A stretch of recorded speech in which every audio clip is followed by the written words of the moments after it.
So we're in Clovis, California. We just are getting ready to install a new Rinnai RE180 external mount water heater. We got the old one off the wall, and as you can see, all the holes in the wall, they had toggle bolts in there. At least that's what I call them. So that's the one that's got the metal tongue that you close, you put the screw in, and when after you slide it in the hole, it opens up and grabs it back. And we don't really like those because, you know, the stucco's about 1/8 to 1/4 inch thick, and then it's foam. And if there was shear wall behind here, like some OSB board, then they just would have mounted it to that. So anyways, 4 screws, huge holes in the wall. I'm not sure, it looks like they were looking for a stud in here, couldn't find it. But anyway, so I think I've got some silicone. I don't know if I've got enough to seal that.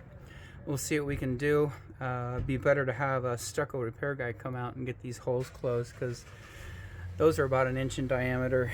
These are, I mean, these are oblonged and whatnot. So anyways, we're gonna cut these out. Water's not off yet. There's the homeowners are still here. Want to just give them a little time, but we're gonna cut these back and get you some new isolation valves on here, and get everything tied back together, and then we'll take another video when we're done. And so final part of the video here, sorry about the cuts in between different steps. So different portions, I'll put them together in one video and then upload it when I get back. So there's your water heater, Rinnai RE, the 180 external. So that's 180,000 BTU. The one he had on here was the old R75, which is 180,000 BTU. It was a non-condensing. This is a non-condensing. So it's a direct replacement. These are the newest units in the value. This is what was the value series. Now they call it the RE. They had some other models along the way. Now they're all the way up to a new RX model, which allows you to go 1 unit. You can do natural gas, you can do propane, you can do indoor, you can do outdoor, you can use the pump, you don't have to use the pump. We don't buy those. They're a lot more expensive for features if you're not going to use them, and you're just wasting your money. So anyways, that's in. And again, a couple things, big holes. I showed the homeowner, they were using I call them molly bolts, I think is what I call them, but it's just got the little wing on it. You put the long screw in, and then you shove this in the hole, and it pops open, and then you pull it. Well, the stucco's about 1/4 inch thick. You could just tap it with a hammer, and it'd punch a hole through. I mean, you could see it up there. You could see it right here.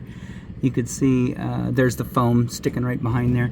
Anyway, so I sealed all that. This I don't have any more sealant. I am going to insulate this in just a minute. But what we did is we got your unit in, the thermostat in which I'm assuming is in your laundry room, is no longer functional. All the controls are out here now. If you can look through there, you can see it's 120 degrees. It's doing a flashy thing because it's videotaping, but that's a solid 120. I ran some water out of here. Everything looks good in there. Put the cover back on. That's your existing gas line. So your shutoff valve, the gas connector, that's all yours, and then that's the abandoned thermostat. I believe there is a way to purchase a new thermostat. All the ones that we have at the shop are outdated, so they won't even work with this unit.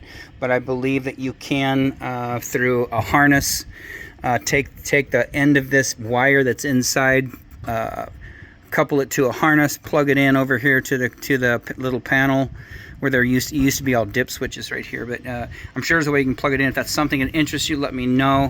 It wasn't part of our project, so that's just dead in the water. Right now it's at 120, working great. Jones-Stevens isolation valve. So these hot and cold with the relief valve, that's a kit, comes straight out of Ferguson.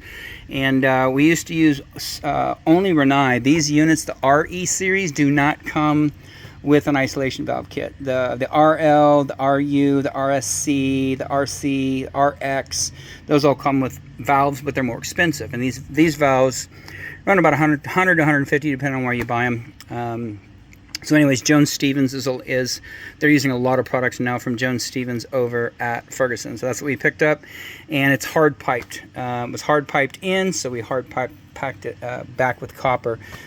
Sometimes it's easier or faster or or it's just too tight to get solid fittings in, so you use corrugated connectors similar to the gas line, but they're just stainless steel for water. This is for gas, and then you loop it over. But what we've got coming out here was the pipe was too close to the wall, so what we had to do is solder a fitting on there first, and then go ahead and put that's a male adapter, and then put a brass 90 on to get to the press fittings.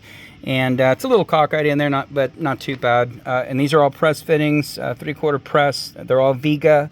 There's other brands, Apollo and whatnot, and we don't use them yet because Viga's been out the longest and we've used them the longest. So anyways, it just pipes over up into the valve. Same thing on the hot side, comes down and over and then into the wall. This was sticking out real far, so we cut it and sanded it and put a coupling on it and a 90, and then another 90 up into the valve.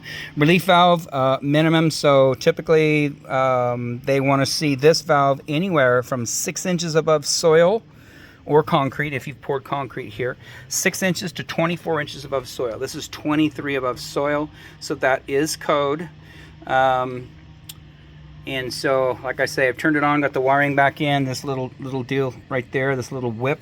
It's getting pretty heated out here in the sun. You can see it's kind of melting away. If you wanted to, you can either do just some electrical tape like that, or they make, it's called a 10 mil tape. Plumbers use it to wrap galvanized pipe and whatnot. You can find that over at Home Depot. They make it in 1 inch wide, 2 inch wide. I would take it and cover this whip. All of my appliances, I've got mini splits outside around the perimeter of the home, and any connection that I've got, the whips that I have coming down, I've got taped, and then I watch them, 1 year, 2 year, 3 year, as the tape starts degrading, I tape it again, just to keep that out of the sun, because this is, bare wires sleeved through here over to your switch right there. So right now it's on, electrical's hooked up, water's hooked up. Most of the air should be gone in the home. When you get back, you might get a little surprised because the house was shut down and drained, and so you might get some sputtering, some spitting out of the sinks and faucets. That will go away, but you got hot water. When you get back, text me, let me know everything's okay. Any issues, give us a holler. We'll take care of it right away. Outside of that, this installation is done.